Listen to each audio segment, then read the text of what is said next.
በስመ አብ ወወልድ ወመንፈስ ቅዱስ አሐዱ አምላክ አሜን። እንደ አምላክ በሚሆን በአብና በወልድ በመንፈስ ቅዱስ ስም አምነን ዓለም ሳይፈጠር የነበረ ዓለምንም አሳልፎ የሚኖር ሰማይንና ምድርን የፈጠረ ጌታውን ባጠመቀበት በወርኃ ጥር የሚነበብ የመጥምቀ መለኮት ቅዱስ ዮሐንስን ዜና ገድል እናነባለን። ቅዱስ ዮሐንስ ጸሎቱና በረከቱ ለዘላለሙ ከሁላችን ጋር ይሁን አሜን። በዚያ ወራት የዮርዳኖስ አውራጃ በምትሆን በይሁዳ ምድረ በዳ አዋጅ ነጋሪ ነቢየ ልዑል መጥምቅ ዮሐንስ መንግሥተ ሰማያት ቀርባለችና ንስሐ ግቡ እያለ ሲያስተምር ደረሰ። በበረሃ ሳለ አስተምር ውጣ የሚል እግዚአብሔር ቃል ወደ ዘካርያስ ልጅ ዮሐንስ ዘንድ መጥቶአልና ኃጢአት በሚሰረይባት በዮርዳኖስ ዙሪያ እየዞረ ለንስሐ ጥምቀትን አስተማረ።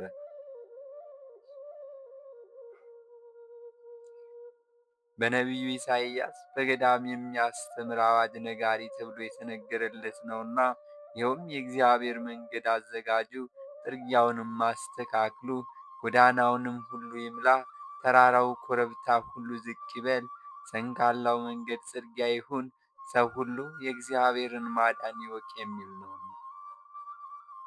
መጥምቅ ቅዱስ ዮሐንስ ከበረሃ ወጥቶ ለሁሉ በተገለጸ ጊዜ ርኩስት ሄሮድያዳ የቅዱስ ዮሐንስን መምጣት ሰምታ እነሆ ጠላቴ በግልጽ ቀረበ ብላ ተደሰተች።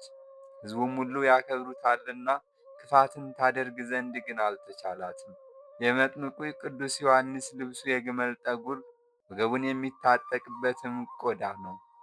ምግቡም አንቦጣ የሚባል ቅጠልና ሰበቦታ የጋጃ ማር ነበር። በኢየሩሳሌም ዙሪያ በይሁዳና በዮርዳኖስ አውራጃ ያሉ ሰዎች ሁሉ ወደ ነቢይና ሐዋርያ መጥምቁ ቅዱስ ዮሐንስ ዘንድ ይመጡ ነበር። ኃጢአታቸውንም እየነገሩት በዮርዳኖስ ያጠምቃቸው ነበር። አዋጅ ነጋሪ ነቢዩ መጥምቅ ቅዱስ ዮሐንስ ከመጻሕፍትና ከፈሪሳውያን ወገን ብዙ ሰዎች እርሱ ወደሚያጠምቅበት ሲመጡ ባየ ጊዜ እናንተ የእፉኝት እባብ ልጆች በነፍስ በሥጋ ከሚመጣው መከራ ትድኑ ዘንድ ማን ነገራችሁ? እንዲህ ስለ ማመን የሚያበቃችሁ ሥራ ስሩ። በልባችሁ አብርሃም አባት አለን እንድትሉ ብቻ አይምሰላችሁ። ከእነዚህ ድንጋዮች እግዚአብሔር ለአብርሃም ልጆችን ሊያስነሳለት እንዲችል እላችኋለሁ። እንግዲያስ ምሳር በዛፎች ላይ ተቃጥቶአልና በጎ ፍሬን የማያፈራውን ዛፍ ሁሉ ይቆርጡታል፣ በእሳትም ያቃጥሉታል። ያን ጊዜም መጥምቅ ቅዱስ ዮሐንስ ሲያስተምራቸው ሕዝቡ ምን እናድርግ ሲሉ ጠየቁት። አዋጅ ነጋሪ መጥምቅ ቅዱስ ዮሐንስም ሁለት ልብሶች ያሉት ለሌላው ይስጥ፣ እህል ያለውም ለሌለው ያካፍል ብሎ መለሰላቸው። ቀራጮችም ያጠምቃቸው ዘንድ መጡ። መምህር ምን እናድርግ ብለው ጠየቁት። መጥምቅ ቅዱስ ዮሐንስም ከታዘዛችሁት አትርፋችሁ አትውሰዱ አላቸው። ጭፍሮችም መጥተው እኛስ ምን እናድርግ ብለው ጠየቁት። ቃለ ዓዋዲ ነቢይ ዮሐንስም ማንንም አትበድሉ፣ አትቀሙ፣ ደመወዛችሁ ይበቃችኋል አላቸው። አይሁድም ከኢየሩሳሌም ካህናትን ሌዋውያንን አንተ ማነህ ብለው ይጠይቁት ዘንድ ወደ እርሱ በላኩ ጊዜ መጥምቅ ቅዱስ ዮሐንስ ስለ ጌታው ጌታችንና አምላካችን መድኃኒታችንም ኢየሱስ ክርስቶስ ምስክርነቱ ይህ ነው። አሁን ነቢይና ሐዋርያ ጻድቅ ዮሐንስ እኔ ክርስቶስ አይደለሁም ብሎ አመነ እንጂ አልካደም። እነርሱ ግን እንግዲያውስ አንተ ማነህ? ኤልያስ ነህን? አሉት። አይደለሁም አለ። እንግዲያስ ሙሴ ኢያሱ ነህን? አሉት። ቅዱስ ዮሐንስም አይደለሁም አለ። እነርሱም ለላኩን እንነግራቸው ዘንድ እንግዲያ አንተ ማን ነኝ ትላለህ? አሉት። ቅዱስ ዮሐንስም እኔስ ነቢይ እንደተናገረ መንገዱን ጥረጉ ብሎ የሚሰብክ አዋጅ ነጋሪ ነኝ አላቸው። ሕዝቡ ሁሉ ግን ይህ መጥምቅ ቅዱስ ዮሐንስ ክርስቶስ እንደሆነ መስሏቸው በልባቸው አስበው ነበር። ወደ ቅዱስ ዮሐንስ የላኩትም ከፈሪሳውያን ወገን ነበሩ። እነርሱም እንግዲያ ክርስቶስን ካይደለ ለምን ታጠምቃለህ? አሉት። ስለዚህም አዋጅ ነጋሪ ቅዱስ ዮሐንስ እኔ ለንስሐ በሚያበቃ ጥምቀት አጠምቃችኋለሁ፣ ከእኔ በኋላ የሚመጣው ግን ጫማውን ልይዝ የማይገባኝ ከኔም አስቀድሞ የነበረ ነው። እርሱ ግን በመንፈስ ቅዱስና በእሳት ያጠምቃችኋል። እርሱ ፍሬውን ከገለባ የሚለይበት መንሽ ከእጁ አለው። ፍሬውን ከገለባ ለይቶም በጎተራ ይከታል፣ ገለባውንም በማይጠፋ እሳት ያቃጥላል ሲል መለሰላቸው። ያን ጊዜም ጌታችን ኢየሱስ ክርስቶስ ከመጥምቅ ዮሐንስ ይጠመቅ ዘንድ ከገሊላ ወደ ዮርዳኖስ መጣ። መጥምቅ ቅዱስ ዮሐንስም ባየው ጊዜ ባሪያ ወደ ጌታው ይሄዳል እንጂ ጌታ ወደ ባሪያው አይሄድም፣ ጌታዬ ወደ እኔ ትመጣ ዘንድ እኔ ምንድን ነኝ ብሎ አይሆንም አለ። ይህንንም የተናገረ አምላክን የወለደች በሁለት ወገን ድንግል የምትሆን እመቤታችን ቅድስት ድንግል ማርያምን እንዴት ነሽ ባለቻት ጊዜ የጌታዬ እናቱ ወደ እኔ ትመጭ ዘንድ እኔ ምንድን ነኝ ያለቻትን የእናቱን የቅድስት ኤልሳቤጥን ድምፅ በእናቱ ማኅፀን ሳለ የሰማው ነው። አይሁን ባለው ጊዜም ጌታችን ኢየሱስ ክርስቶስ ቅዱስ ዮሐንስን ይህ ለእኛ ተድላችን ነውና አንድ ጊዜ ተው፣ አንተም መጥምቀ መለኮት ተብለህ ትመሰገናለህ፣ እኔም ለሰው ፍቅር ትሕትናዬን አደርጋት ዘንድ ትንቢተ ነቢያትን እፈጽማት ዘንድ ይገባልና አለው። ከዚህ በኋላ ቅዱስ ዮሐንስ ተወው። ነገር ግን ሌላውን በስምህ አጠምቃለሁ፣ አንተን ግን በማን ስም አጠምቅሃለሁ ሲል ጠየቀው። መድኃኒታችን ኢየሱስ ክርስቶስም ክህነትህ እንደ መልከ ጼዴቅ ለዘላለም የተመሰገንህ የአብ የባሕርይ ልጅ ከሳቴ ብርሃን ሆይ ይቅር በለን እያልህ አጥምቀኝ አለው። ያን ጊዜም ወደ ዮርዳኖስ ገቡ።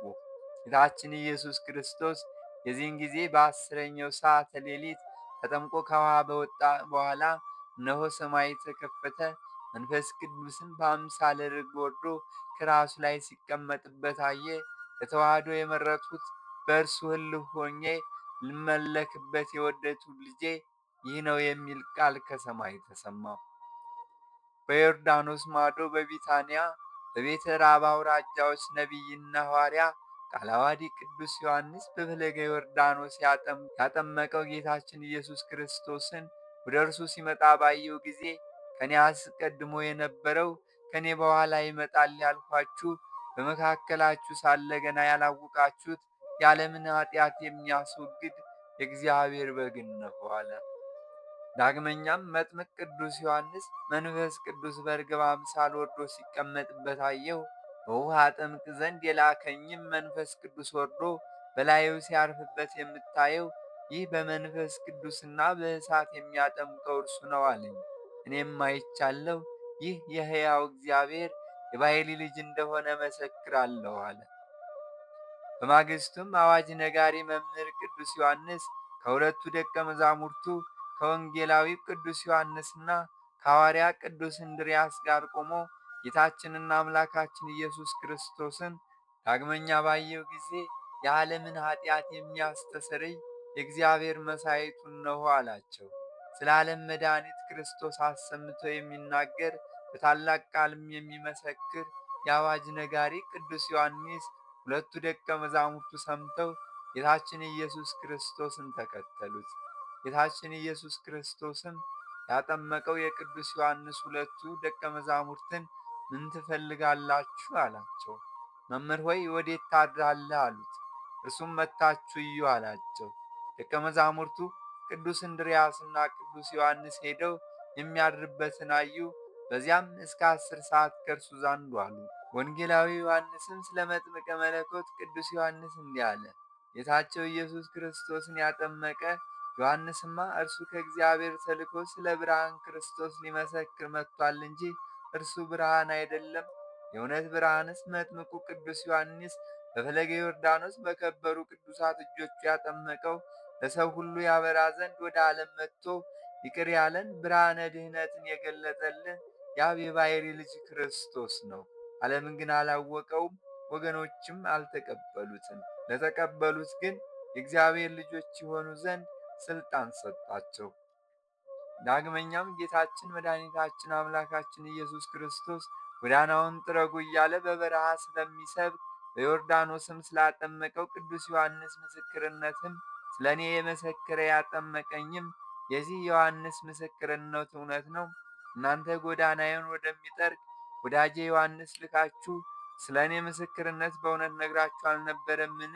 ይህ በፈለገ ዮርዳኖስ ያጠመቀኝ ዮሐንስ ፋና ነው።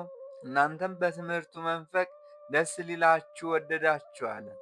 ቅዱስ ዮሐንስም እየሰበከ ሳለ ስለ ፊልጵዎስ ሚስት ሄሮድያዳ ስለሚሠራውም ክፉ ነገር ሁሉ ዘወትር ሄሮድስን ይገሥጸው ነበር። ሄሮድስ ግን በኃጢአት ላይ ኃጢአት ጨመረ። ዳግመኛ ይህች ርኩስት ሄሮድያዳ እጅግ ተበሳጭታ የምትገድልበትን ምክንያት እስክናገኝ ወደ ጨለማ ጉድጓድ አግብተህ ዝጋበት አለችው። ሄሮድስም በእርሱ ምክንያት ሕዝቡ እንዳይነሱብኝ እፈራለሁ አላት። እርሷም በጠየቁ ጊዜ ንጉሠ ነገሥት ቄሳር አዞኝ ነው በላቸው አለችው። ይህ የዘማ ሄሮድያዳ ምክርም ሄሮድስን ደስ አሰኘው። ያን ጊዜም ወታደሮቹን ልኮ ቅዱስ ዮሐንስን አስያዘው። የሚገድልበትን ምክንያት እስኪያገኝ ድረስም በጨለማ ጉድጓድ አስሮ ጣለው። ቃለ ዓዋዲ መጥምቅ ቅዱስ ዮሐንስ በእስር ሳለም ከደቀ መዛሙርቱ ሁለቱን አካውህንና እስጢፋኖስን ትመጣለህ ብለን ተስፋ የምናደርገው አንተ ነህን? ወይስ ሌላ አለን? ብሎ ወደ ጌታችን ኢየሱስ ክርስቶስ ዘንድ ላከ። ጌታችን ኢየሱስ ክርስቶስም ተመልሳችሁ ሄዳችሁ ዕውራን ያያሉ፣ አንካሳም ይረታሉ፣ ለምጻሞች ይነጻሉ፣ ደንቆሮዎች ይሰማሉ፣ በእኔም ያልተሰናከለ ንዑድ ክቡር ነው ብላችሁ ያያችሁትንና የሰማችሁትን ለዮሐንስ ንገሩ አላቸው። ወይስ ነቢዩን ልታዩ ወጥታችኋል? አዎን፣ ዮሐንስ ከነቢያት ሁሉ ይበልጣል። መንገድህን የሚጠርግ መልእክተኛዬን በፊትህ እልካለሁ ተብሎ የተነገረለት ይህ ዮሐንስ ነውና ሴቶች ከወለዷቸው ወገን ከዮሐንስ የሚበልጥ አልተነሳም። በመንግሥተ ሰማይ ግን የሚያንሰው ይበልጠዋል። መጥምቅ ዮሐንስ ማስተማር ከጀመረበት ቀን ጀምሮ መንግሥተ ሰማያት የሚቀበላት አጥታ ትገፋለች። ኦሪትም ነቢያትም ሁሉ እስከ መጥምቅ ዮሐንስ ድረስ አስተምረዋልና ልትቀበሉት እስከ ወደዳችሁ ይመጣ ዘንድ ያለው ኤልያስ ይህ መጥምቅ ዮሐንስ ነው። እዝነ ልቦና ያለው መስማትን ይስማ ያስተውልም። ስለዚህም ጌታችን አምላካችን መድኃኒታችን ኢየሱስ ክርስቶስ ለመጥምቁ ቅዱስ ዮሐንስ ገናነት በመንግሥተ ሰማያት ቅዱስ ዮሐንስን የሚበልጠው የለም ሲል መሰከረ። እኛንም የቅዱስ ዮሐንስ አማላጅነት በመንግሥተ ሰማያት ከፍ ያድርገን፣ ዛሬም ዘወትርም ለዘላለሙም ይሁን ይደረግልን፣ አሜን። ጸሎቱና በረከቱ ለዘላለሙ ከሁላችን ከወዳጆቹ ከሕዝበ ክርስቲያን ጋር ይሁንና በገዳም አዋጅ ነጋሪ ሐዋርያ የሚሆን መጥምቅ ቅዱስ ዮሐንስ ያደረገው ታምሪ ነው። በአንዲት ሀገር ወላጆቻቸው የሞቱባቸው ሁለት ወንድና ሴት ልጆች ነበሩ። በቤታቸው ውስጥም አስቀድመው በወላጆቻቸው የሚመለክ ርኩስ አምልኮተ ባዕድ ነበር። እነርሱም ከሞቱ በኋላ ሁለቱም ልጆች ይህንን ክፉ አምልኮ ያዙ፣ ይሰግዱለታል፣ ያጥኑትማል። እንደ ወላጆቻቸውም በርኩስ የአምልኮ ሥርዓት ይገዙለታል፣ ይሰግዱለትም ነበር። በአንዲት ዕለትም የሚያውቃቸው አንድ ሰው መጥቶ ስለምን ብቻችሁን ከዚህ ተቀመጣችሁ? ኑ ወደ ቤተ እግዚአብሔር እንሂድ፣ ፈጥነን እንመለሳለን አላቸው። በዚህ የመንደራቸው ሰው ምክርም እህቱ አልተስማማችም። ወንድሟ ግን በቤታቸው ውስጥ ከእህቱ ጋር በስውር ስለሚያመልኩት ርኩስ አምላክ ባዕድ ነገር እየተጸጸተ በፍርሃትና በመንቀጥቀጥ ከዛ ሰው ጋር ሄደ።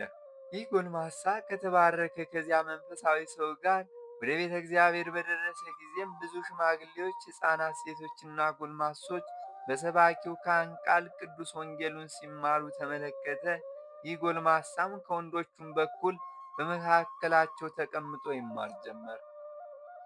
ወደዚች የቤተ ክርስቲያን ጉባኤ በደረሰ ጊዜም በዛፍም ቢሆን በደንጊያም ቢሆን ለርኩስ መንፈስ በመጠምጠም በምግብም በስግደትም ሌላ አምላክ አታምልኩ፣ ሁሉን የሚገዛ በሰማይና በምድር በባሕርና በቀለያትም ሁሉ ያለውን የፈጠረ እግዚአብሔር በሰማይ በላዩ ባለው በምድርም በታቹ ባለው ከኔ በቀር ሌላ አምላክ አታምልኩ ይላልና እያለ ሰባኪው የተናገረውን ቃል ትምህርት አስተዋለ። ይህ ጎልማሳም ወዮልኝ፣ በርኩስ ዓመፀኝነት እኖራለሁና በእግዚአብሔርም ላይ በድያለሁና ምን ይገባኛል ብሎ ተከዘ። ፈጥኖም ተነስቶ እያዘነ ወደ ቤቱ ገሰገሰ። ለእህቱም ነገራት። እሷም ነገሩን በልቧ አስተውላ ፈጽማ አዘነች። በመንፈቀ ሌሊትም ከእግዚአብሔር ብቻ በቀር ሌላ አምላክ አታምልኩ እያለ በቤተ እግዚአብሔር ሲያስተምር በነበረው ካህን አምሳል መጥምቀ መለኮት ቅዱስ ዮሐንስ ተገለጸለት። ይህ ጎልማሳ አንተ ማን ብሎ ጠየቀው። እኔማ ትናንት ወደ ማደሪያ የመጣህብኝ ዮሐንስ ነኝ።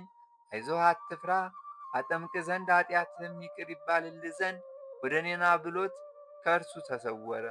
ይህ ጎልማሳም በነቃ ጊዜ አደነቀ። አስቀድሞ ወደ መጥምቁ ቅዱስ ዮሐንስ ደብር ወደ ወሰደው ሰው ሄዶም መጥምቀ መለኮት ቅዱስ ዮሐንስ በሕልሙ ተገልጾለት የነገረውን ሁሉ ነገረው። ይህ የሚያውቁት ሰው ይህንን ጎልማሳ ከእህቱ ጋር ወደ ቤተ ክርስቲያን ወሰደው። በካህኑም ዘንድ ኃጢአታቸውን ተናዘው ንስሐ ገቡ። የክርስቶስን ቅዱስ ሥጋና ክቡር ደሙን ተቀበሉ። ወደ ቤታቸው ተመልሰውም እርኩሳት የባዕድ አማልኮች ዕቃዎቻቸውን ሁሉ ከቤታቸው አወጡ፣ በእሳትም አቃጠሉ። ከዚህ በኋላ በቤታቸው ውስጥ የበረከትና የረድኤት ጸጋ ከብዙ ሰላምና ፍቅር ጋር ሆነላቸው። የመጥምቀ ቅዱስ ዮሐንስ ጸሎቱና በረከቱ ከሁላችን ሕዝበ ክርስቲያን ጋር ይሁን ለዘላለሙ አሜን። ስብሐት ለእግዚአብሔር ወለወላዲቱ ድንግል ወለመስቀሉ ክቡር። ይቆየን።